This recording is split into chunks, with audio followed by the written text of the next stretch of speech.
In case you don't know, I'm having a rest for a few weeks, and starting. I'm letting. I say, in case you don't know, I'm having a rest for a few weeks and letting Kat take over to give the spiel and the talk, and see how it goes. That's it? What? The cat or cat? I thought he's going to say a couple of words more. That's enough. Yeah, well, he's having a rest, but he's looking after himself. He's burning a lot of energy on exercising, getting fit.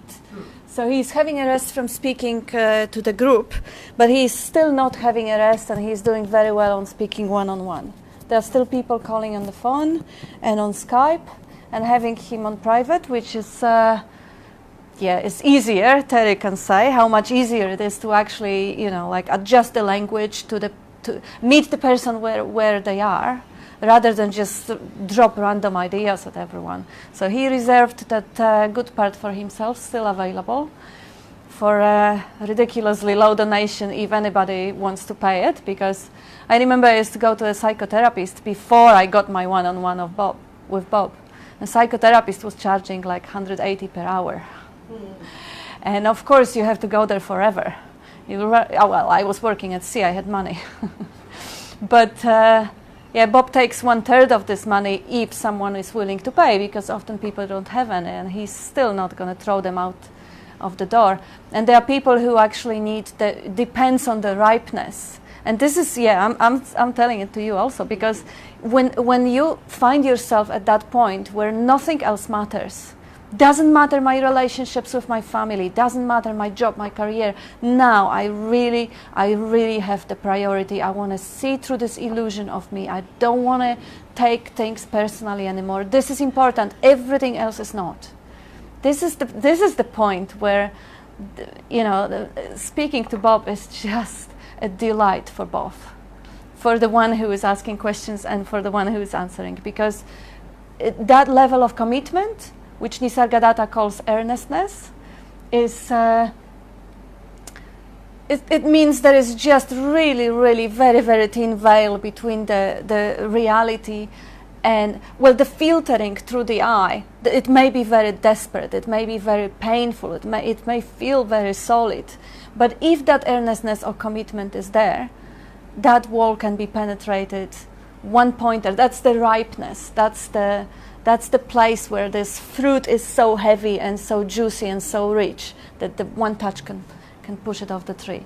But what is actually standing in the way usually is that moment to moment we give importance to many other things. And that's natural also. It's just when that importance is recognized, it usually drops away. Like I can say, oh my gosh, it's so important that I will be at work on time because there is someone there who really desperately needs me and they will be waiting, they'll be worried. It's so important. Yes, sure. But then I understand that this importance and this idea of importance in the relative, in the dream, is just part of the dream. And I'm still going to be driving fast. But I will know that whatever the feelings or commentary or thoughts are going on, they're just the dream. And that's the freedom.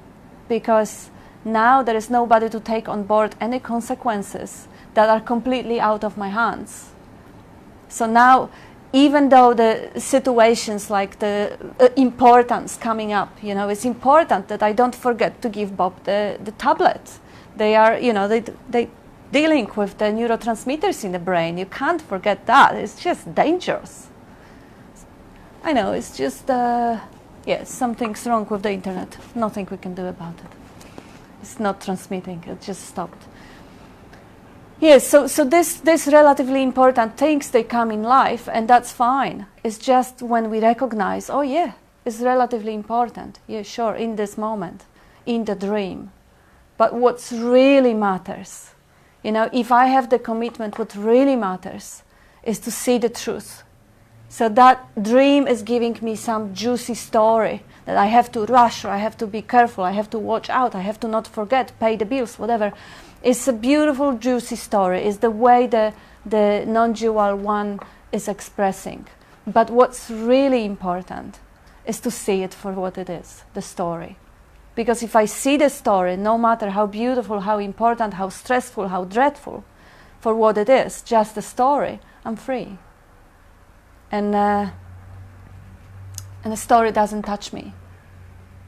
It doesn't mean that, I was telling you just before the meeting, it doesn't mean that there won't be, if there is a pain, there will be tears. If there is an emotional pain or heartbreak, also there will be sadness.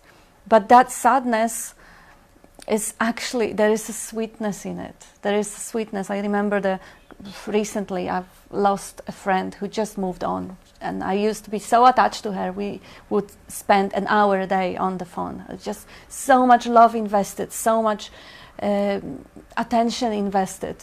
And then she just moved on because that's what she does. Yeah, that's it. And then, of course, there was a sense of void, almost as if you get your limb cut off and you have phantom pains. A sense of void, missing, and sense of, longing in a way. But in a sadness, oh gosh, I do miss her, I do love her and miss her. But there was also sweetness. Oh my God, how beautiful is that? How beautiful is that sadness? How sweet is that? Because this is really showing, because it's not my sadness. It is the sadness that appears in that body-mind. It's not mine. And the sweetness comes from recognition that this is love. This is how love expresses at this moment. Oh, yes, how beautiful. If that was me there, of course, there would be instant resistance. I don't want to feel this. I don't want to feel pain. I want to feel pleasure. But if there is to choose whatever is felt, oh, what a beauty. The sadness, the joy, the jealousy, the anger, everything is embraced as beautiful. And because when the dream is recognized for what it is, the dream, and the dreamer is recognized for what it is, the non-existent space-like basic screen, who is there to resist what is?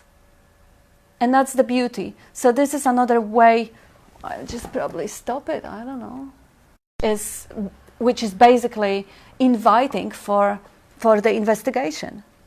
So I don't want it this way, I want it that way. Who is the I? Who is the one who wants it? And now, if I'm really, really honest, I see the component of that I that wants. Well, wanting. What is really wanting is kind of a sucking from within, right? A desire, wanting something different. So it is a sensation, it's a physical sensation. Okay, you get it? Oh, thank you, Toni.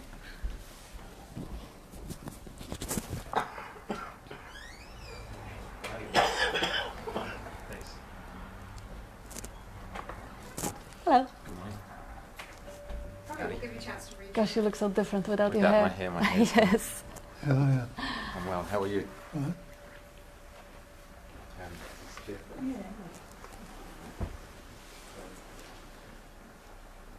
Yes, so whenever resistance shows up on the screen is an invitation to actually question who is the one who's resisting, who is the one who doesn't love what is, doesn't agree for that sadness or grief or envy or whatever.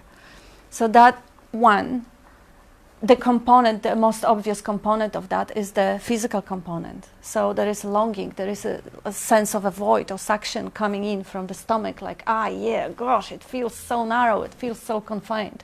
But am I that sensations? Of course not.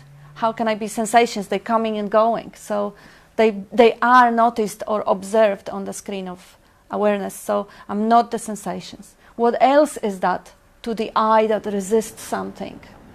The idea that there is me putting that pressure or that resistance. But anybody has ever found it?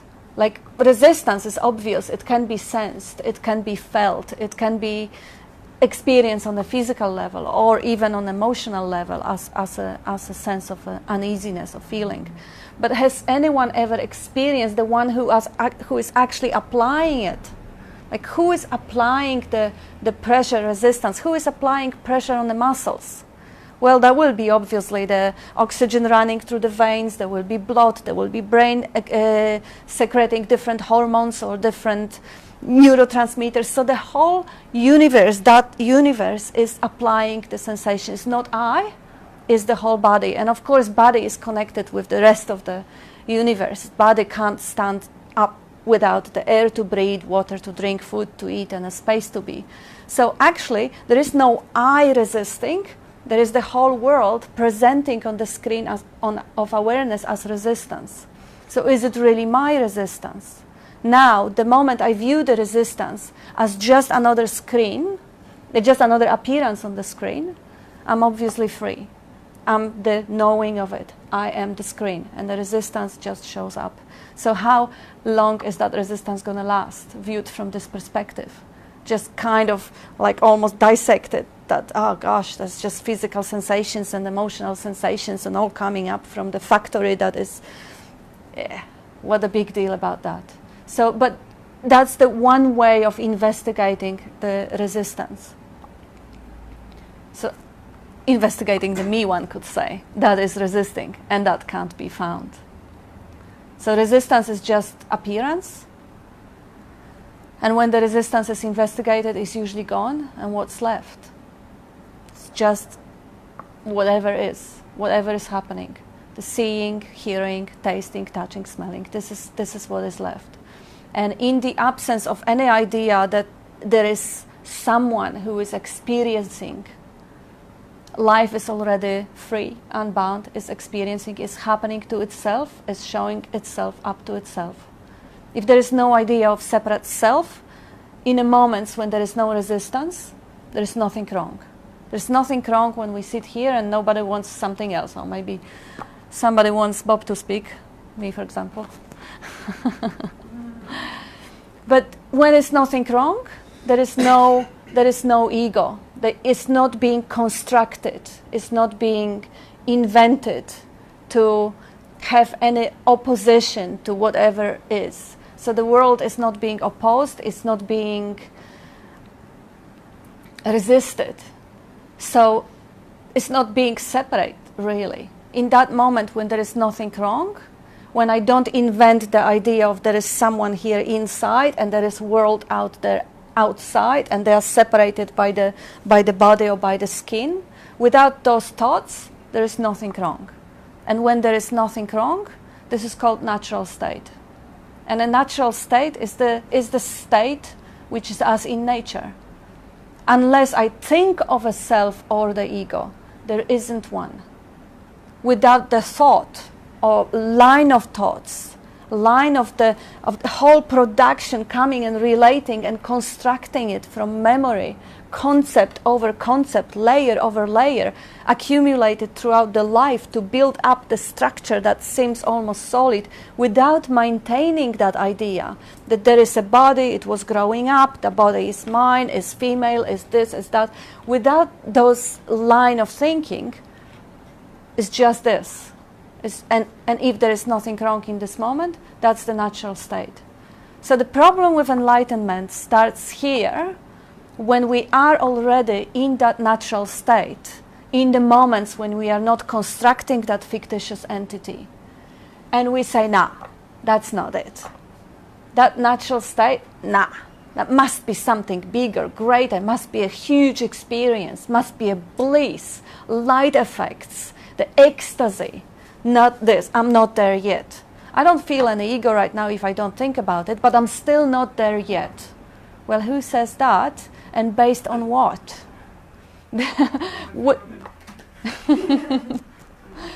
Because there is nothing in the nature that is outside of it, and there is nothing in the appearance that is not it.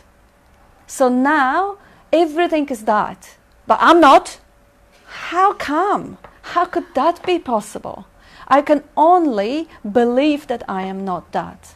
It's actually what obscures the naturalness and the ease of the effortless being is the belief that I'm not that yet. So it is really about dropping off or questioning that one belief that separates me from the ultimate freedom or great enlightenment, which is basically an absence of the belief in separate me. So now, easy to say. It doesn't. I kind of knew it theoretically. In 2010, I learned that in India. But the me was still reconstructing itself. It felt like there is construction, like there is some sort of a contraction there. It felt like, yes, I understand it from the top of my head conceptually that there can't be any me. Yes, I agree, there can't be. But I still experience one. I still feel one. So what am I going to go with the belief that there can't be? Or am I going to go with personal experience that there is? That's how it seems like. It seems like because I believe in my personal experience so much that it seems real, but it's not. That's why they call the whole appearance Maya. We believe in the solidity of the bodies and the walls because they feel so real, we experience them real. But they are not. It's funny, I was a couple of days ago talking to my baby sister and explaining her what we are doing here, because but she doesn't really speak English that well. I sent her a Polish dubbing and she says, you know what, I don't really know what you guys are talking about. I say, well, you know what, we're just a bunch of idiots who sit together and say, you know what, there is no you have no free will, you have no volition, there is no separate self. And we all sit and open our eyes and try to wrap our heads around it, which is totally impossible. And it makes it even more... What did she say? Yeah, we had absolutely wonderful laugh. We were just laughing and laughing. I was actually intentionally presenting it in a way that is so ridiculous that you just have to stop trying. Yeah. Stop even trying to understand it. It's like I was telling her that my mom was actually asking me a few times, because that's what she couldn't really wrap her head around. Why is non-duality better than any other belief? You know, why is believing that there is no separate self better than believing in whatever else, Jesus or something? And I said, it is not. It is absolutely not. If you want to believe that there is no self and still experience one, believe in anything else is not better than anything. On the level of the belief is confusing, is ridiculous, is funny. It's like, gosh, I had a really good laugh with my little sister. It's funny, it's idiotic. Like, come on, you know, there is no you. We're talking. Come on. You don't have any free will or choice. Come on, what about choosing my responses, you know? I can't choose the situation, but I can choose how to respond to it. Oh, sure. How valid is that? Oh, I can learn optimism. We have thousands of proofs. Attitude of gratitude, NLP has evidence, scientific evidence. Yes, sure you can. But who is that you? So the whole show gets ridiculous when we still hear it and experience it from the level of conceptual thinking and logic. It is not logical that there is no me inside. I can make it funny. I did it for my sister. I say, yes, you think you have a little thing inside there that is pulling the strings and controlling and driving the ship. Nobody has ever seen one, but we all assume that there is. And everybody you ever meet assume that there is. So you never question it. Why would you? Nobody does. But there isn't. So this is what I was trying to unsuccessfully explain to my mother. It is not about having a better set of beliefs. It is not that it's easier and it's happier and it's lighter if you believe there is no you and you don't take things personally. No. It is about freeing yourself from need to believe anything, better or worse. If you have better beliefs, yes, you have better attitudes, you have better habits, fine. Your dream may be more pleasurable. But it is about waking up, not about rearranging chairs on the Titanic. It is gonna sink. It doesn't matter good dream, bad dream. If it is recognized as a dream, that's where the freedom lies. So believe that there is no me. No, that's not. Well, it may be a starting point, or it may be the kind of invitation to examine it, but it is not it. It's really believing in me that is blinding me to the reality of life. If I believe there is a me, I'm already confined, blinded, and I'm experiencing separation. It is about dropping the belief, not acquiring a better one. Now I believe in me, and now I believe in know me. Absolutely not. It is about checking it out, like verifying it. Don't let anyone ever tell you anything. Check it. Is there a me? Now, if I find one, wonderful, I'm going to believe in it. I won't even have to believe in it, because if it's there, well, it doesn't even need the belief. But is it? Is it? Nobody has ever found one. Not many is looking. Not many people ever check it. But if they do, well, there isn't one. So now it's actually it's probably worthy to figure out how much you can, what you are associating with the me. What it feels like there is a me, but what is that feeling? Is that a feeling that, oh yeah, because I can tap my body and I can feel it, and I can tap his body and I won't feel it, it means this is a me and this is not me. Well, this is an assumption, because this is basically taking credit for having the tools to experience sensations. You know, I can have tools, I can have cameras all over, and I can say those are my eyes, extension of my eyes. I can have car, and this is an extension, this is a vehicle for transport, but this is not me. So the vehicle that is giving me an ability to sense the world is not necessarily what I am. And ultimately, everything is what I am. So not just this body, but everybody. But for the heck of pointing, this is why the pointing has, throughout the ages, always been constructed in the negatives. You can't figure out what you are because there isn't anything there that you can grasp. If there was a me, perhaps it could have been known in some ways, not by me, because for me to know the me, I would have to be outside of the me. Obviously, I couldn't. But maybe Bob could know my me. It doesn't happen. He can only have the image, which is going to be changing. I can assure you he has a different image of me when I have premenstrual syndrome and I'm irritable and picky. And he has a different image of me when I'm just being blissful because of whatever, the beauty that just, yes, gosh, I have different image of the cats when they're getting nuisance. This is all fluid. It's nothing real and substantial about it. And it's always only made of thoughts and images and concepts and past experiences. It's always based in comparison to the past. So it can't be relied. So if I can't find the me, nobody else can find the me. Obviously, me is out of question. It can't be found. So what can be done? The reverse can be done. And that's the typical Buddhist investigation called neti-neti. The reverse can't be done. I can figure out what I am not. So whatever I'm aware of can't be the awareness, because it is a content of awareness. So if I'm aware of my body, I'm not my body. Apart from that, from the fact that the body is constantly changing. So I can't be something that is changing because I'm aware of the change. If I can witness the change in the body, I'm obviously the witnessing, not the body.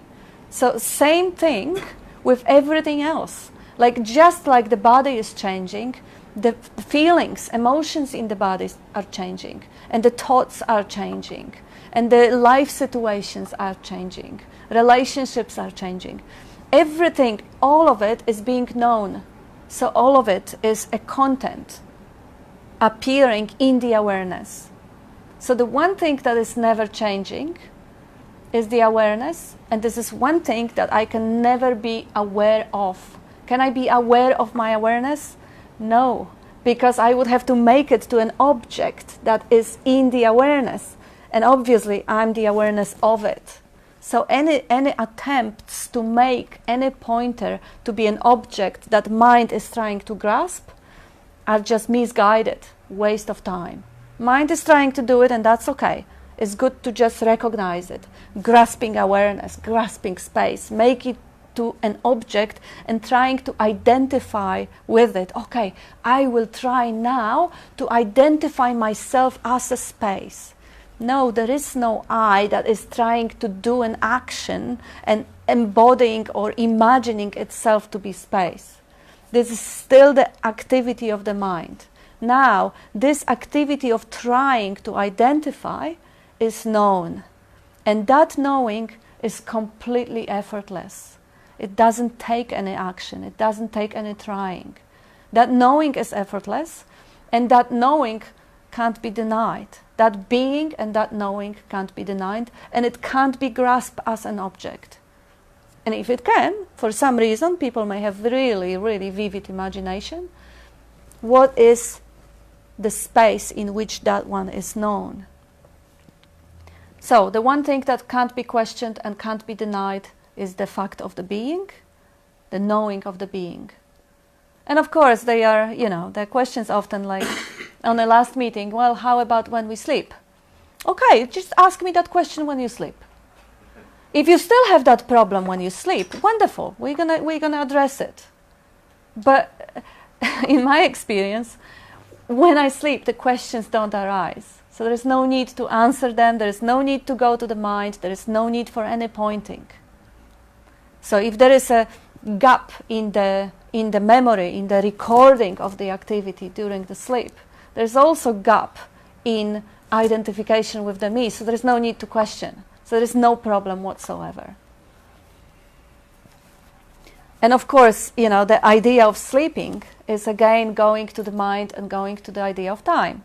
Like Richard, he had a beautiful pointer, which is really beautiful, like how from the experience, it seems like this life essence is constructing that entity. Early in the morning, I wake up, I don't really have all the memories of what I am. I don't even know which day of a week it is. But it slowly downloads. Ah, yeah, it's Sunday. Oh, okay, we do this. Ah, okay, I'm this. So it kind of constructs itself when it wakes up. And it deconstructs itself. It drops everything off and becomes just nothing when it sleeps. And then the body comes up again. We don't know whether the body exists or not. Somebody else can tell us, but this somebody else is also a construct, a figure in the dream. We can dream someone to tell us what's true. We can dream scientists to tell us what's true. That's beautiful. It's good to recognize it as a dream too and totally appreciate it. But even this beautiful model of constructing and deconstructing the body or the biocomputer, the entity, is gorgeous. It's to be used. But it can be very easily thrown away if you see how it relies on time, being linear, being something sequential, not being the reality of this moment right now. Because if there was a yesterday, where is it now? It is only in my memory. How about yours? Yeah, we had a big day yesterday, so Bob was a little bit tired. And before the meeting, he did the bicycle exercises, and yeah. But anyway, any ideas of the moment different than that are the ideas, are the mental images that I'm creating right now. And I'm not creating them, and I am creating them, oh, of course. I mean, in a way, they are showing up. And I, as totality, am expressing them through the body-mind. But I, as the body-mind, have absolutely no doing at all with anything. Just like I have no doing with growing my hair. I have no doing with creating, manufacturing thoughts or choosing thoughts. Yeah, that's half an hour.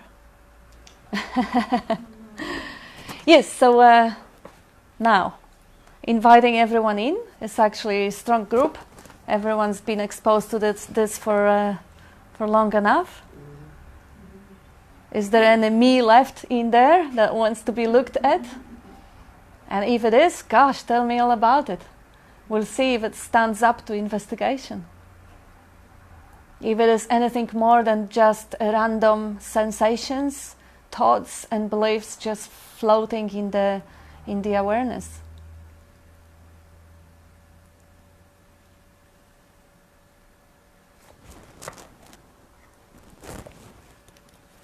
No one?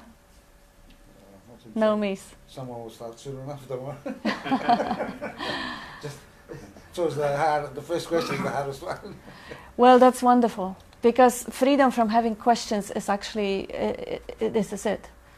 And Bob was, when he was in the hospital, he was actually asking me when I was covering up for him. He says, okay, when you finish speaking, do people jump with questions, or is there a gap, at least a little bit of a silence?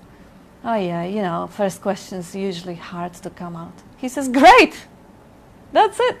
If you can create that gap of silence when the question doesn't come, wonderful, this is it. Because the question is the questioner. When I have the question, who am I? There is already a assumption that there is a me who wants to know. If the question doesn't arise, there is no questioner either. There's no one there. There's nothing wrong. I suppose I've got to noticing that I suppose if you swim in either the no me stuff or the psychological unblocking stuff, if that's, you know, expansive for a little pattern, long enough, you know, things just do keep getting better and better and better. Even, you know, better's just a term, but Yeah, there's more freedom. there's more freedom. And funny that you said the word freedom is in your head, because that was the word coming out here. Yeah. It's precisely the word, because, like, for example, you know, all my shit's to do with scarcity and stuff like that, and that distracts from the no self. I don't have the sense of no self, but I still keep going into the issues, you know, wrapped up in them. Even though I've never located a self thing, so that's not really been an issue. It's been a bypass for me. But today, like, I've realised someone spilled a tea over my computer and the sound wasn't working, and it was just like totally free. It was there was no thought, oh no, at all. There you go. Just, and also then I noticed I then went to do some activity to look at making money in a particular area that I hadn't quite been doing, and not my usual massive putting off, but and then just the thought was, okay, I need to get money to get a computer, even though I'm coming from a very little amount of money to start with, and it's like very unlikely in the next year or something, but well, to even get the sound bit fixed. And it's just, oh, okay, so, you know, how much would it cost to be able to project the computer onto the TV and hear it that way, or whatever, or just do everything from my phone, and it was just, there was just freedom. There was just like no thought whatsoever. No investment, like no personal investment. And like other times when there'd been a little thought the computer might be stuffed or lost or something, it was, you know, it was getting less and less, but yeah, that was a really interesting one. In fact, it freed me up to then go and do the activities to look at the crowdfunding stuff I was supposed to look at. Freedom. That's it. And there's been a bit of an underlying sense today of, it's not really, there's the patterning happening, and it's not really me so much at all, really. Yeah. It's not a complete disconnect from it, but it's constantly coming up. Constantly coming up that it's not, that it's fairly impersonal. Cool. So it has the appearance that it makes it, you know, X impersonal, but really I reckon it's just comes up one after the other, boom, boom, boom. So it means that just as often as a thought comes up around something that's happening, a thought comes up that it's not really me, that it's fairly impersonal, so it's always but it appears to people that it's a blanket. So it's here and there. Blanket sort of sensation. It's okay. Sure, she's Come here. Yeah, so basically, freedom can happen when you're swimming with stuff. And if you don't have the habit of contracting around psychological stuff, then if that's expensive for you, then freedom there as well. Yeah. And I'm actually starting to think, from what I've been hearing from people who have a clear no self, but there's still behaviour going on, and they can't necessarily feel all the emotions that go with it. It becomes a lot more difficult to see the subtleties of, you know, they're just not bothered that much, and if they're slightly bothered, it seems to me it's much easier to get rid of your blocks first, because you can still feel the fear, you can feel all the stuff, wham, bam, it's really damn obvious. So I think some kind of disappearing of that stuff for certain patterns is kind of beneficial before a loss of all the sensations, because they still have behaviours that might be blocking some little desires that pop up occasionally in little ways, but it's much harder to see. That's a What's cool going way on. to look at it. I like Yeah, it. A so- cool way. Like if you don't really break through the sense of separation, but you're still in the process of losing the desires first, that's a positive side to it. Yeah. Because when you already lose the sense of separate It's self, much harder to you see don't and care. Yeah, you don't care, but then occasionally you might get frustrated because something's not happening. You But know. but you're okay with frustration. Yeah, and you're okay with it too. But then, It's too late. You but, can't. yeah, but then occasionally frustration might come along. What? You know, this is lovely idea here, but there's this lovely thing, and it's not happening, and can't locate why, because they're not feeling it. Why would you even want to locate Well, it? yeah, You but then don't care. occasionally if that little thing comes up, spikes up briefly. Well, that's just a thought. Yeah, and that's also known, but then it can happen that way, and it's kind of lovely also, and also it's a pointer that may mean that more dropping happens, because for me the dropping of the block seems to be this as strong a thing to more space, more clarity than dropping of me.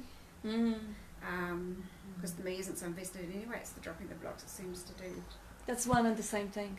Yeah. That's the tiny little aspects of the Kinda. way where if there is any block, that's already obviously resistance, because you wouldn't call it block if that was just a space. It's So- triggering in, when things are triggered in. When things are triggered in, when they're not being triggered, there's no, I don't see a sense of decision making never happens. Nobody any says, time. nobody sees sense Yeah, of none of I. those things. And nobody can ever see sense of I. So the questions never even arises about any of those decision making or those things.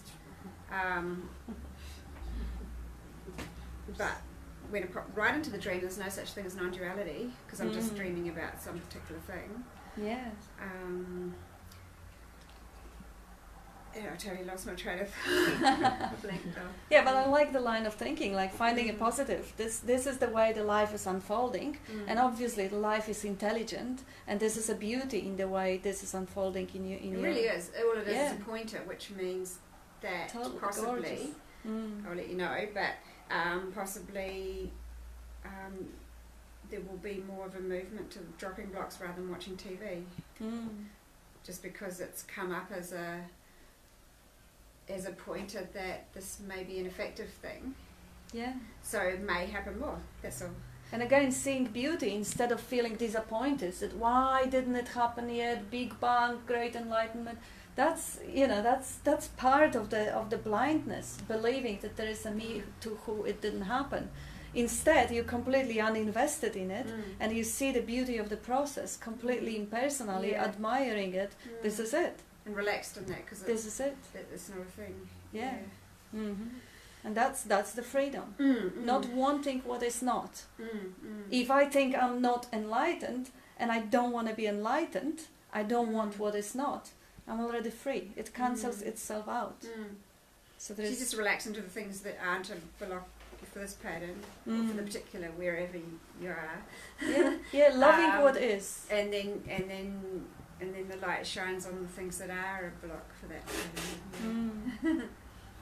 Being at peace with what is. Natural state. Gorgeous. Thank you.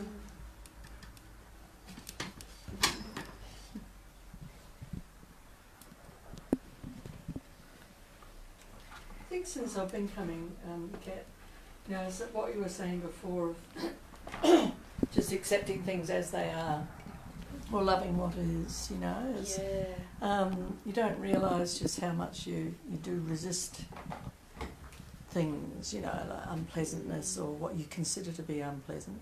And it is just following on from what Toni was saying, just that sense of enormous expansiveness and freedom, and just being able to accept what is, whether it's upsetting or not, or like I had invested quite a lot to go on a retreat to Rock, and just recently, and it was with about 20 people, and I was really looking forward to it. And the night before, I came down with gastro, and I just couldn't go. And it was like I somehow knew that it was like I knew I couldn't go. You know, it was sort of like just things playing out, and it just wasn't right time to go. Yeah. And so it was, even though there was the initial disappointment, it was sort of quite relieving, because I sort of thought, well, yeah, I can be really upset because I desperately wanted to go, but I also knew something else that wasn't in the larger plan, and to just accept that and to be happy with that.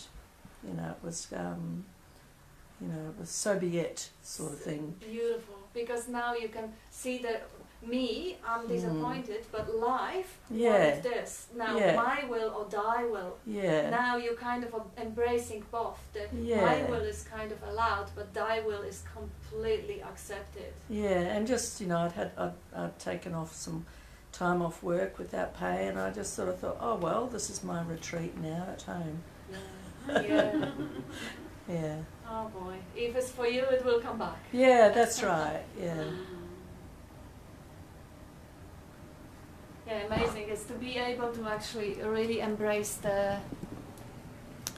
this level of agreeing or accepting what life is offering. Yeah. Like, you know, for whatever reason, life is throwing. They say even the so-called spirituality says things are not happening to you but for you. You know, for you to grow, for you to. Of course, it all assumes that there is a you. And the you are receiving all the things that are going to make you better, stronger, freer from concepts or barriers or whatever. And those type of beliefs, they can actually give a little bit of a relief or like some sort of a soothing balm on the ego thrown apart, having all the accidents and incidents happening to it. Is helping. But really, beyond. Is Beyond totally beyond. When you look at how life is unfolding without adding a meaning, oh, this is bad, but in long run maybe it will be good, or maybe at the end of the life I will understand that this, what now feels bad, is a turning point and is great. And we all had these moments when we were dreading, and few years later, oh gosh, I'm so grateful it never happened otherwise. But really, the whole commentary of adding meaning is not necessary. You can look at life in a way that things happen as they do. Now I can have a little story about it, but I will know it is a story. And I will still see how beautifully that river goes through the rapids, banks, waterfalls, stagnants. The life is just unfolding. And I can give it a meaning, positive, negative, neutral, and I cannot do anything at all and just stay silent in awe. That's what it is. Bob has been diagnosed with Parkinson's. Okay, we don't say this is horrible or this is great. No, nothing. It's just, okay, that's what it is. Or he needed hip operation, or Jim has there is no adding to it. And when there is no adding to it, obviously all the adding and meaning making is strengthening the habit of going to the head and creating drama and satisfying our need for strong feelings, strong sensations, because that drama will make, of course, if I say, my God, this is so dreadful, then my body will secrete hormones, cortisol, it will shrink, it will be a lot of things going on there, and that will be intense. And that will be entertaining, and that will be reinforcing that separate me. That is reconstructed in that way because this is happening to me, and this is so dramatic, this is so big. And of course, this is not to undermine the dramas. Whenever something juicy is happening to people, it is absolutely to be embraced, and when it's unbearable, it is to be helped to carry around, take it on your back and carry. Of course, pain, suffering, dramas, yes, but it is not necessary. The life can be lived in a way when things happen, and the good and bad and pleasant and painful, without the labels, they're just things happening. And they are all met in that silence. Okay, this happened. Now, we want a story about it later on. Life will deliver. And we can take it on board as true, as gospel, and reinforce the I, or we can just watch it. Oh, what a movie, what a story. And still meet life with whatever it shows in that silence. That's what is. The seeing, hearing, tasting, touching, smelling, thinking, that's what is, as it is at this moment. And savor it. On the beginning, it may feel a little bit blunt. Like, come on, without the story, without the drama, it's nothing to think about, it's nothing to chew on, it's nothing to get excited, stressed. We are addicted to this strong bipolar pattern of pain, pleasure, and throughout life we are chasing this pleasure so bad that we desensitize our natural sensitivity. The people who never go to nature, who never smell roses, who never listen to music or background or listen to anything, because they're so desensitized from the present moment and so attracted to the drama that gives them these highs, emotional highs and emotional lows. And of course, you want some water? Thank you. Ah. And of course, with that lack of sensitivity, they need to, because if the dramas are mostly highs, fantastic. But you can't experience high if you don't experience low. Mm-hmm. To experience more of the high, and if this is the mission life has in this body, it will have to deliver the background. There won't be a day without the night. There have to be a background of the opposite. So now we go on the bipolar, we go on the drugs, or we go on anything, and it becomes unbearable. As much of the high, that much of the low. And where is the balance? Where is that? How to learn again to appreciate the silence in which nothing, seemingly nothing's going on, and the stillness in which seemingly nothing's going on. But when we find it, like when we really drop off into that background, into that nothingness, there is never nothing going on. And what is going on is the mind can only reflect memory, imagination, future, past, the stories that mind is chewing. But what is really going on right in this moment is absolute miracle that is completely missed, because the mind takes things for granted. The mind takes future and past. It happened, it will happen, and the mental images, the miracle of that is completely lost. The fact that whatever, the carpet, the glass of water, they exist, they have being, they have this stillness in them, they have the solidity. But they don't. They are atoms circulating, vibrating. There's nothing there, and yet they appear. The thinking cannot take us to the intimacy that we can have with the reality of the moment. The intimacy in which I recognize the reality as the extension or expression of my own self. The thinking can only give us highs and lows.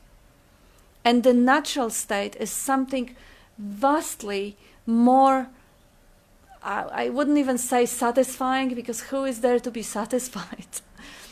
But there is a mystery and magic in just simple being, without running to distractions, to trying to be somewhere else, think of something else, experience something else, taste, touch, smell, whatever, something, but not this. Chasing something that will make me whole and complete. Bigger meal, or better adventure, or better partner, or money, or status. That's a slavery. That's a bondage. Wanting what is not is a suffering. Wanting what is, actually you don't even need to want it. Wanting what is actually freedom from wanting. Because, and this is also this is funny, this is how the ego actually tricks us to believing that once you get your perfect job, or your wonderful partner, or your great car, or whatever, you are going to be happy. And why would the mind say that? Of course, because it has experienced that for so long. You know, as a baby, you want the ice cream, and you throw the tantrum, and the mother gives you an ice cream. Tantrum's gone. Wonderful. So the moment of relief from the tantrum, it's not the ice cream that makes you happy. It's the absence of tantrum. It's the absence of wanting that makes us happy. So I remember I was asking one of the captains I was working with if he can tell me about the most happy moment in his life. And he says, I passed the exam and I became the captain. And this was something, a wonderful, wonderful, brilliant guy. But this was like he started from the deck crew. He was a deck boy, then he was an ordinary seaman, then he was able-bodied seaman, and he was a bosun, and he was third officer forever. He didn't go like I went to the 5 years academy, and I got the license right away. Then just the sea time would make me a captain. But for him, he started from scratch, and it took him lifetime, and he needed to go back to do the courses and prove himself, 30 exams. It took him, I think he was 50. When he became a captain, he was dreaming about it since he was 13-year-old. Imagine having a dream who motivates your life for so long. And by the way, he is probably one of the best captains, if not the best, I was working with, because that motivation made him that he was single-pointed. Now he got his license. 40 years of desiring. Gone, or 35, whatever, gone. Imagine a relief coming from this. Contraction, I want it, I don't have it. I want it, I don't have it. What else can I do to get what I want? Now, bliss. He didn't want anything. I did ask him how long it lasted. Well, he's honest enough to say he's still working as a captain. He still enjoys it. But I've seen him angry, I've seen him frustrated. It's not the same sense of relief from suffering. But this is what following the desire basically does. It promises us the happiness, and it delivers. But the happiness is not lasting, because the happiness only comes from the absence of the desire, the absence of the craving. I want it, I need it, I won't be happy unless I'll get it. So when this condition is resolved, how quickly we start craving something else. How quickly when we get our dream job or dream car or whatever, or jewelry, something else. Because the seeking mind has the job, which is seeking. It wants something next. That's its job. And it is doing it beautifully, and it should be acknowledged. If there is an idea of getting this body more comfortable, more happy, that seeking part of the mind is seeking. Enlightenment is one of the things it is seeking. Whether it is a big car, or it is a huge amount of money, or it is an enlightenment, it is still a thing that the mind is going to provide to make this better, happier. How wonderful, how beautiful. If a bigger thing is taken care of, a more trivial, I'm not allowed to say much, a more trivial thing will turn up. That's it, yeah. Whatever it is going to seek is always that beautiful intention of self-love. And then when another big thing comes, you go, oh shit, I wish I'd stuck with, what a waste for all that trivial stuff to be bothered about. Because another big thing was around the corner, to bother me. That's more the running from than the trying to get, but yeah. But see, when the identification with the seeking mind is broken, when I am not the seeking mind anymore, but I'm the witnessing of it, I can totally love it. I can appreciate it. I can appreciate the seeking mind when I go and do the grocery shopping and I buy the nicest, the healthiest greens for Bob. I'm seeking them. The seeking mind is trying to get better. But I am not that. I am not identified with that. The seeking mind is the tool, but I am the screen using the tool, the awareness using the seeking mind. If I was the seeking mind, the dialogue would be completely different. And I would never be satisfied, because the job of the seeking mind is to seek. It's not to find. The finding mind is to find. Seeking mind is to continue seeking. If I identify myself with that, I'm fucked. But if I'm witnessing that, I can love it. I can appreciate it. I can be free of it. I can use it. You just Google a bit. Oh, yeah, that pattern does that, and then it just tails off. It doesn't extend for as long. So you just sort of notice. You come awake to the pattern doing its thing, and it's just a bit of a and then it just goes. Yeah. You're not. Yeah. It's I just noticed anyway. It's a bit shorter. Yeah, you can see the pattern coming and going, and you are the witnessing, the knowing of it, not the pattern. And if you don't go the next step and say I witnessed, if you stop before that, if it stops before that, then you just see where others might add on, and I'm viewing from a certain point. But if it stops just before there, and you recognise that it can go a bit further or it doesn't have to, that's kind of a nice one to see too. Yeah. Yeah, of course, if there is an I that is witnessing, that I has to be witnessed. And then, and so on, and it's just, it's in a progression. It seems to be a solid package, but actually, if it gets seen more closely, it's just things popping up one after the other. Yeah. And it gives an apparent overview, Yeah, like you say sometimes about the movie, that you have the stills. Moving so fast that they create. You think it's solid. Yeah. But if somewhere like you were saying, you learnt in India many years ago to kind of look for the gaps, or that the gaps are the thing really. Yeah. And I guess you guys made it clear to me a couple of years ago. So it's sort of been coming from that more than the other way around. And it's just it's always that just seems the pertinent thing to have the filter for. So it just seems pertinent here to filter, or it has seemed that way because that's what's happened, to filter for where are people coming from openness rather than where are people coming from not getting this at all.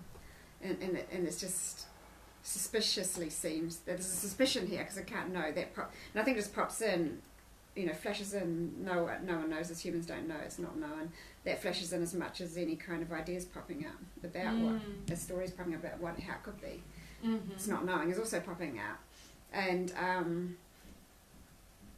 also seeing where the gaps might be, and also driving people into their gaps, rather than assuming they're not getting any of this and they're blank faced and it's all just chatter and it's all just head stuff.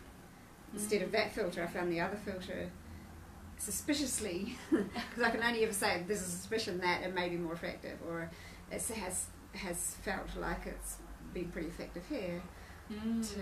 But it just seems to be a behaviour that's perhaps always been here, and I can't really say anything about it, but there's a suspicion that it's effective to look for the gaps, rather than to look for the disconnects. I mean, not always, and not in all places and times, but I kind of like that filter. That it's there. It does feel like it's been quite effective here. Yeah, it's beautiful. It's beautiful because very often, especially when you do the neti thing, you see you look for obscuration. You look for what stands in the way, rather than look for what is already embraced. Yes. Not there really. Yeah, and Bob often shows that, and it's a beautiful example. See how much more space is there than there is objects. It's just so much more obvious, so much more of it. But the eye is constructed the way that it picks out objects. I've never fully got that metaphor before. Because I always thought he was talking about literally people don't notice space, so they're not really aware of their full environment. But actually that level of metaphor, if you take it down to what's there when you're not thinking about it, as opposed to the thing arising inside when not thinking about it, there's a lot more space. Absolutely. Yeah. Okay. Cool. Now fully. That's where you have to hear the things over and over. And the mind sometimes. is always going to objects too. Yes. The thought processes. Whatever you're thinking is an object. That's right. So we go to that rather than the space beyond it. Yeah. It's actually you can even see. Oh, sorry. You can even see how space. We are not seeing space, but we see objects. And exactly as you say, the same thing happens in the mind. We don't really notice the mind can't grasp the silence, the gaps between the thoughts. It grasps thoughts, and thoughts are objects. Thoughts are objects in the space of thinking, just like physical objects are in a space of seeing, and the sounds are in the space of hearing. Like, Yeah. really, everything is just emptiness and form. Whether the form appears as a sound, or as an object that is seen, or as a thought, there's still emptiness appearing as form. They're just different way they're vibrating. The way Bob is talking about, there is just one vibrating into various shapes, forms, and patterns. That's probably about the most beautiful and direct and precise expression or description of what's going on. Constantly, the one cognizing emptiness or intelligent space appearing, vibrating, stillness, vibrating into different forms. And the body is one of the forms, very complex. There is so many sub-vibrations there going on. The thoughts, the complexity actually grows with the attention. The further we look, that very energy coming out from my eyes is making it more complex.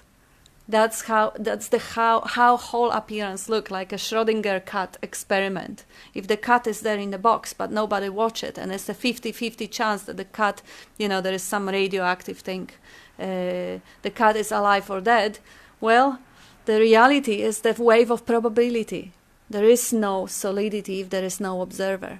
That's the whole physics is just showing that we are imagining the observer, we are imagining the self, we are imagining the solid world.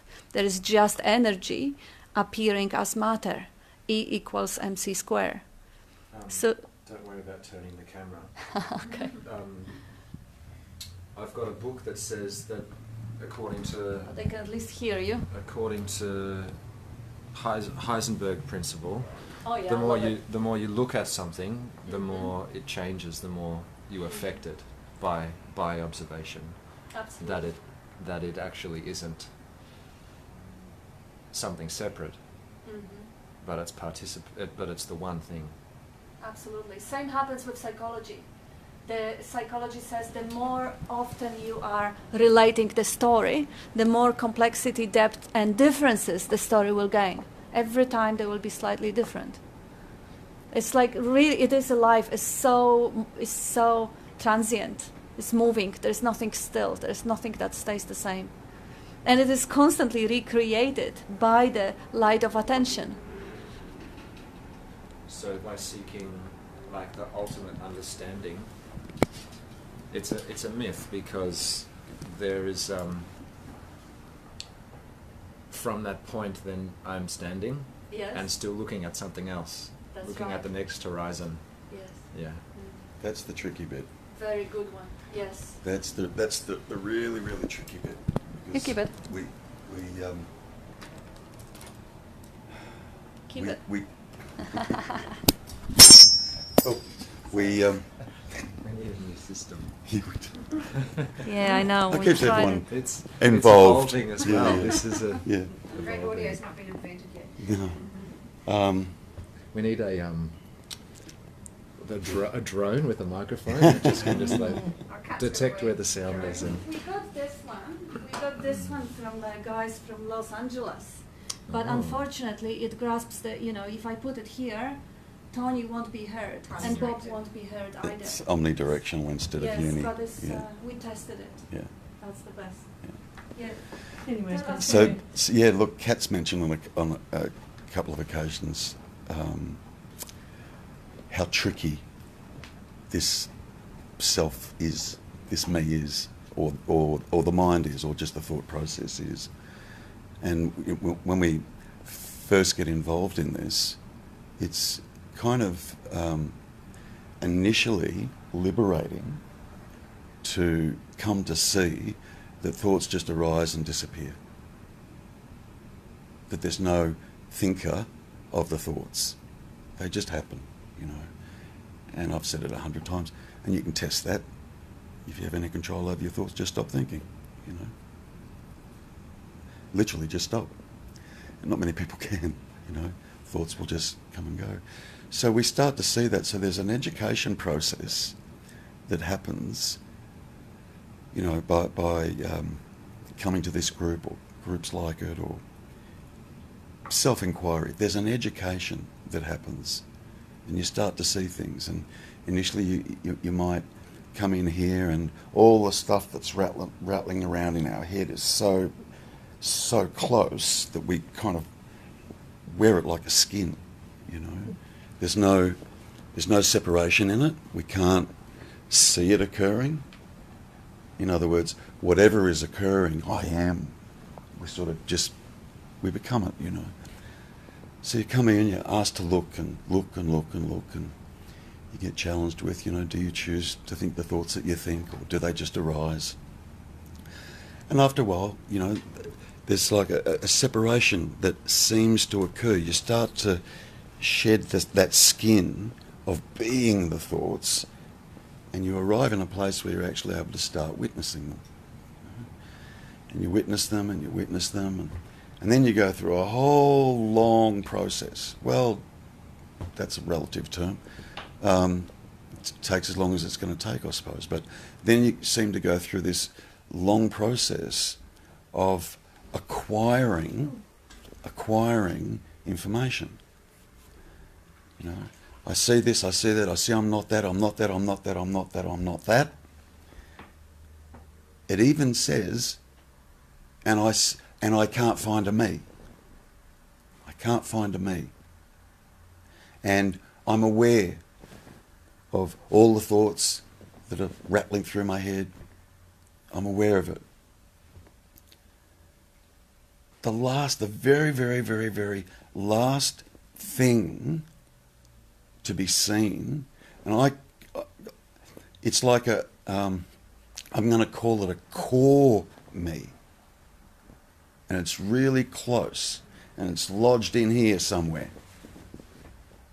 And the reason it feels that it's lodged in the body is because that core me completely identifies with the presence, with its presence, with the aliveness, with the awareness. It thinks it's that. So all that, so even when there's awareness of all the jargon that goes on between our ears, all of it, even when there's awareness of that, what you'll find is that there's a me still there claiming ownership of that awareness. I'm aware. Yeah. Once all that veil is seen through, like really seen through, I've heard Bob say it 1,000 times, and even other people in the group. And it kind of sounds a bit sarcastic, and it's not meant to be. It's really not. But eventually you'll get to a point where someone is going to say to you, who wants to know? Who really wants to know? Because in my experience, I saw it all intellectually. My me saw it all. Let me rephrase that.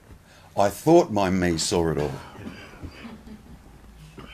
I thought my me saw it all. Nothing to do with the me at all. Awareness was aware of it all. That natural state. But the hook is that last little bit, you know, and you kind of get to a point where you go, look, I know. I see it all. I've been doing this for ages, yet I still feel like I'm here. I still feel like I'm stuck. And we don't question. It's really interesting. The last thing we question, or the last thing we seem to look at, is that last core me that's going, yep, got it, but I'm stuck. We don't look at that. Because initially when we come in here, we think that the me is just nothing but the content of all the thinking. We go, oh, if I see that, then somehow I'm just going to miraculously wake up.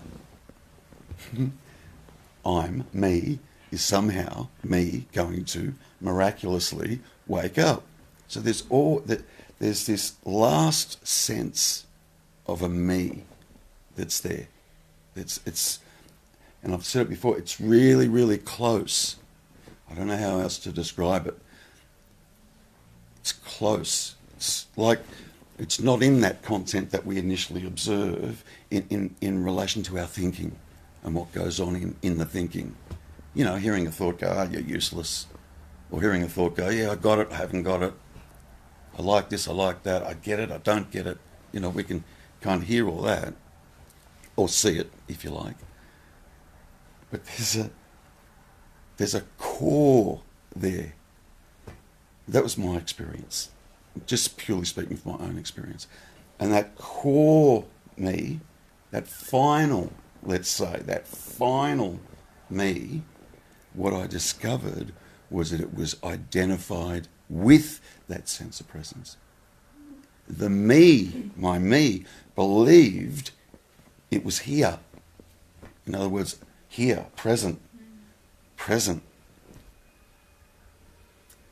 then I heard myself going, I still feel I'm here. I understand, but I still feel I'm stuck. It was really weird that was the last core me that I saw. Oh, it was the weirdest thing. Like, why that wasn't seen first, I don't know. Well, and then what I discovered was that the reason that core me felt so real was because what I said before. It identifies with being present. Yet, what I discovered, you can be fucking present without that me. Well, because it does assume an identity. Yeah. So that presence is prior. Without that presence, there's no me. I can't have a me without that presence. You know. So what happened then, Terry? Just saw that. I just saw that. Yeah. I literally just saw that. I saw that last little bit of clinging that my self-identity was doing. That last little bit. Because I went, and it was obvious. I still feel like I'm fucking here. What the fuck am I missing? And I went, who said that? What the fuck was that? What's that about? You know? So it's really interesting. It's kind of, for me, it was kind of, the understanding came to me in layers, or in a couple of layers, really. And first it was just observing all the thoughts. Yeah, okay, yep. And I can see I haven't got free will. Yep. You know, this is how tricky this mind or this me or this dualistic, so-called dualistic person or thinking can be. Yeah, I got it. Yeah, I see it. Yeah, of course I can see I haven't got any free will. Who the fuck's saying that? Who the fuck is saying that? Me. Yeah? So it can get real tricky, but to get to that point of seeing that core, by the way, there's not a core, but there was the identification with that presence. Yeah? To get to there, I had to peel back the onion. I just had to. I had to.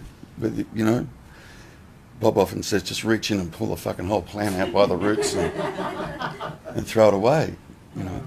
But, and that's all in good. And that's what occurred for me in the end. And that's when you sat in a chair and did whatever for how long? Yeah. Well, I became extraordinarily, naturally interested in presence. Totally, I just saw through the illusion of that final sense of me. You know, the last thing that I had to let go of was this sense of presence.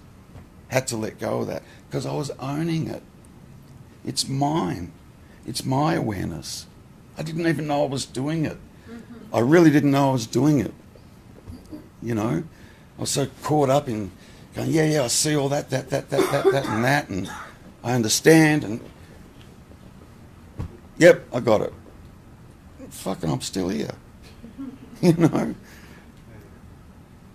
So that, you know, you'll hear people say, I've heard it a couple of times here today, oh, I see a thought come up, and it's an uncomfortable thought, and I just choose not to get involved in it. Mm. Or I can see that I'm not accepting something. Or I can see I need to accept something. That's all fine, you know. That I just described is that first layer. Seeing what you're not. Seeing all the content of all the thoughts and seeing all that. But ultimately, in the end, you get thrown right back on this real, I'm still here. You just do. Yeah? So while you've got, I see a thought and I'm choosing to ignore it. I'm following you. Yeah? I'm choosing to ignore it. Who is choosing to ignore it? So there's a deeper looking. Well, I'm starting to do that. Yeah. There's a closer. You said it before. You told me before. Yeah. So there's a closer looking that just happens. You can't make it happen. You fucking totally can't make it happen. It'll happen when it happens. If you can at least start to observe that process that goes on, you know. Okay, there's bad thoughts going on. I'm just going to accept them, or I'm going to shine the love of the light of love on them, or whatever. And somehow that's going to make me feel better, you know. Who? Always comes back to who. Who's doing that? Who's thinking that? Who's feeling that? Who's having an opinion on that? Who sees that? Who sees I'm not accepting? Who sees I'm having bad thoughts that I'm now choosing to push away or accept, you know? Who wants to feel better? Who wants to feel better. Yeah. Yeah, beautiful. Peggy's watching us. She says, thank you, Terry. Shining brilliant. Yeah, beautiful. Well, last week, I don't want the camera on me. Okay. Last week when we left here, we went home, and then he had to go to work, and the night I was home on my own. I was nice and, you know, in my element, beautiful. When he came home, somehow I was having good thoughts prior to him coming home. When he came home, said something about, I don't know, something, and didn't acknowledge, and I got angry. Then I started to say something to him, and again he changed my subject, and I got angry, really angry. And I'm thinking, that's it, I'm going to walk out on him. I'm going to go. I was so angry. I'm thinking, why am I getting so angry? And then he was sort of saying things that didn't agree with me, and I was getting very, very, very, very angry. But meanwhile, I'm thinking, who's getting angry? It's really hard when you're really angry to ask, who's getting angry? Why have I got this anger? What's all about? Well, I was really hard. Then he said to me, oh, why don't you do your homework? Why don't you say, you know, I'm doing that. Don't talk to me. Just don't talk to me. I'm doing that. Just let me be. And by doing it, all of a sudden this peace came. He wasn't my enemy anymore. He became my friend again. Beautiful. Yeah, but that's it. Stop that, and I was just completely gone, like it was never happened. But still didn't happen. Just still didn't happen. Still stuck. Look, sometimes. When you're saying what you're saying, I relate to it. Well, like I said, there's a seeingness that seems to have to happen before that. Sure. There's a seeingness that seems to have to happen before that. Because you're right. You know, if you're stuck in the middle of something, and somebody goes, "Who's it happening to?" You just want to fucking punch their lights. Yeah, you're so angry, and you just fuck don't off. What do you mean, who's it fucking happening to? Me, you idiot. You know. Yeah. So when you've got all that noise that's going on around whoever it is, all that noise, rather than going, oh, who's that happening to? Perhaps look at the validity of the stuff that's coming up. Is it real? And you're not doing it because it's just coming up. Yeah. I was so involved. Yeah, but it's being able to get enough distance from it to go, that's interesting, look at that shit coming up, you know. And the more distance you get from it, the more you'll start smiling when you spot it. You just do. Oh, fuck, there goes that thought again. And you just smile at it.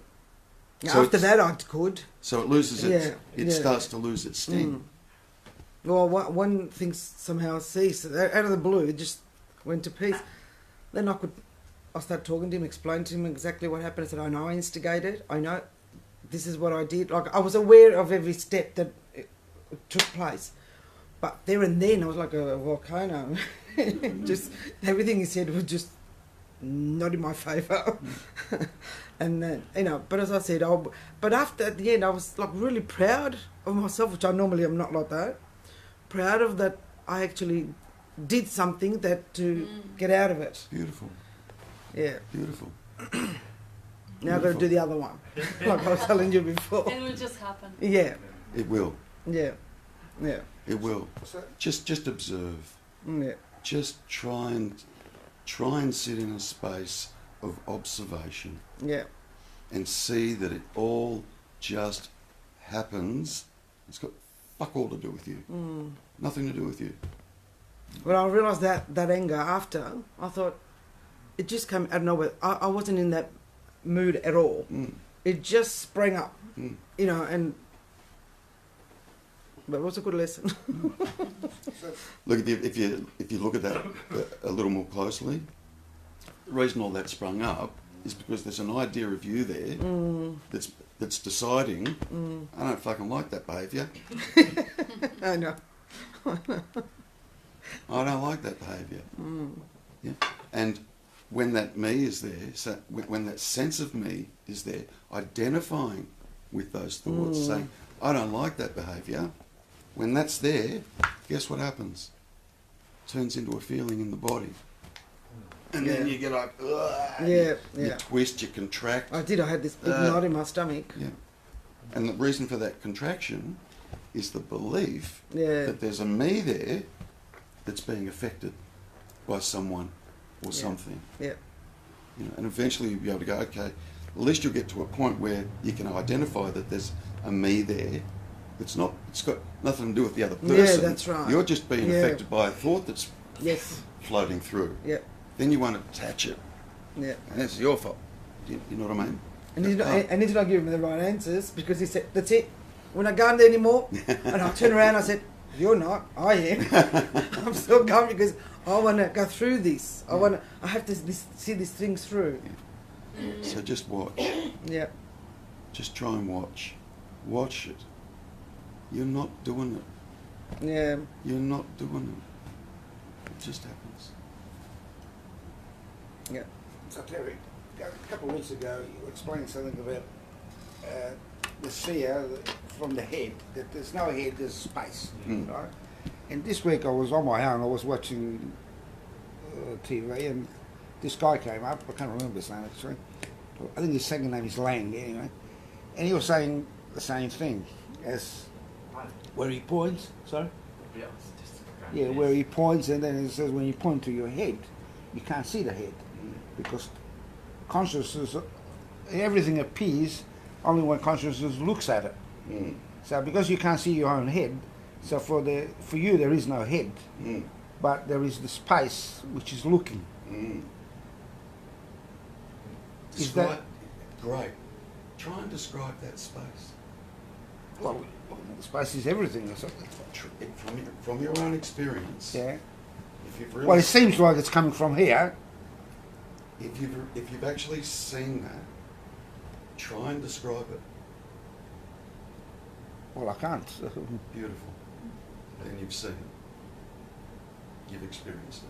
Because you can't describe it. You absolutely can't describe it. So if it's conscious looking through the space, why is it that I can only see, or it only sees what I can see, say, from here to there, you know? Like, oh, that's easy.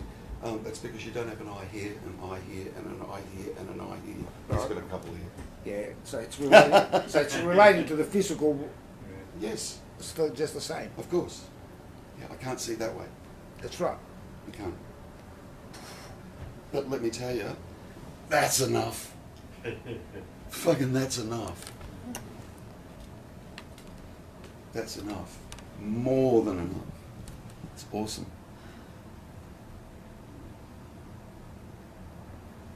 So there is that space. There is that. So that space is looking, so even though we say there's no head, or they're called the headless body, right, they're still looking through those seemingly eyes, which... It seems that way. It seems that way. It seems that way, but it's actually awareness. Yes. Because awareness can see all directions. Yeah.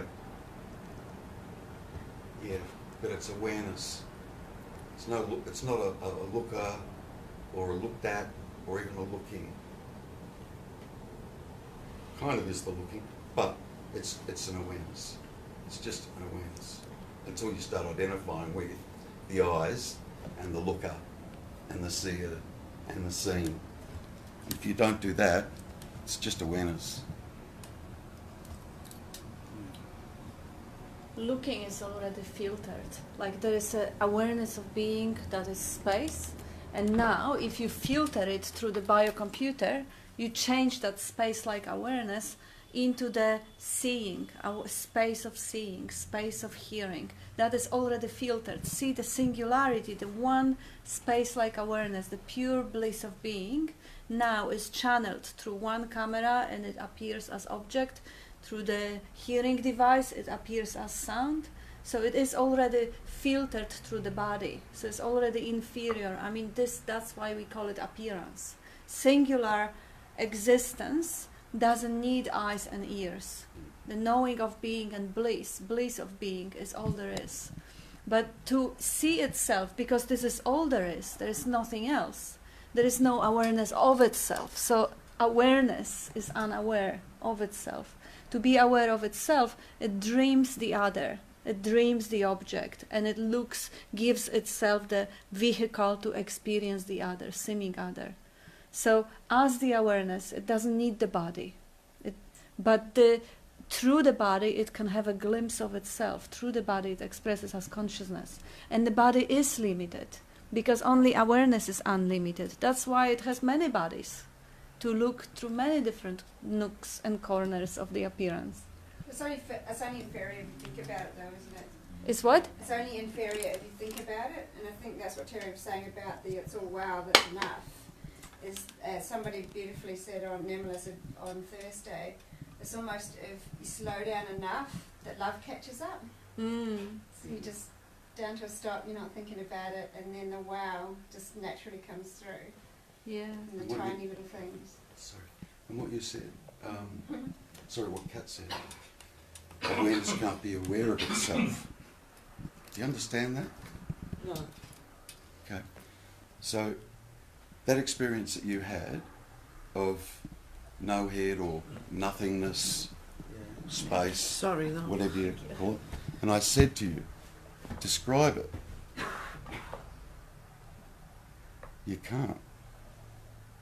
That's because that's what it is. So there's no awareness of that. There's no awareness of that. It is awareness. So there's no awareness of awareness to itself. Correct. Yeah. It implies two. There's the split. It's what I was talking about earlier. Yeah, I see all that, but I'm still here. There's still a split there. So yeah, I understand it all, but I still feel stuck. We are. I think that's what we're all at. That's what we're... Yeah. Yeah, that's common. Is what it is. So you kind of get, all we can do is point.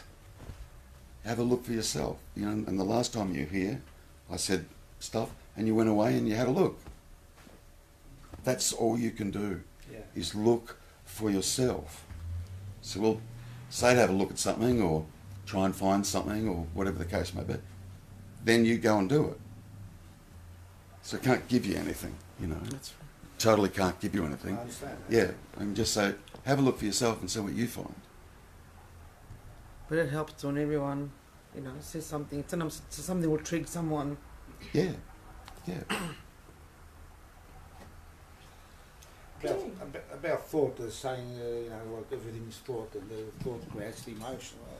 I had a dream the other night, and something happened. I was really upset in the dream, and then after a while, I was really angry. I had knots in my stomach. All of a sudden, I got this other thought. Said, that was only a thought." Bang! And that changed everything, because I realised that I was getting upset. Was the thought was making me upset? Then it came up that it was only a thought. In other words, what are you upset about? Whether it's just a thought. Bravo. Yeah. That's it. Yes. And all those, here's the trap though, all those insights that we have, catching a thought and all that stuff, we still think it's me doing the catching of it.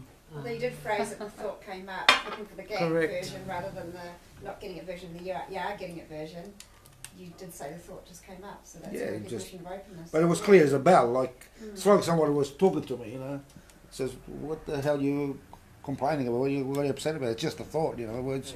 What are you learning? You know, put it into practice." So here's the thing, any of the insights that you're having along the way is not the me having the insights. They just on the top. That's not to say that, that's not to, that's not, that's not to, Thought, that's not to say that the insights aren't real or true, but it's not the me that's having the it's not the me that's seeing that. It's not the me that's becoming aware of that. it's not the little phantom Toni. But there's no me. Full stop. End It's of the story. awareness Yeah. itself. Yeah, It's always awareness. which is what you are. Beauty. There is no me, full stop. That was beautiful. That's the. Well, I mean, That's and we over time, and that's a good note to finish the meeting. well, full stop. No me, full stop. Full stop. Yes. Thank you again. Thank you. Thank you. Thank you, everyone. You can wave to the guys who are watching. Hope you get better. Love to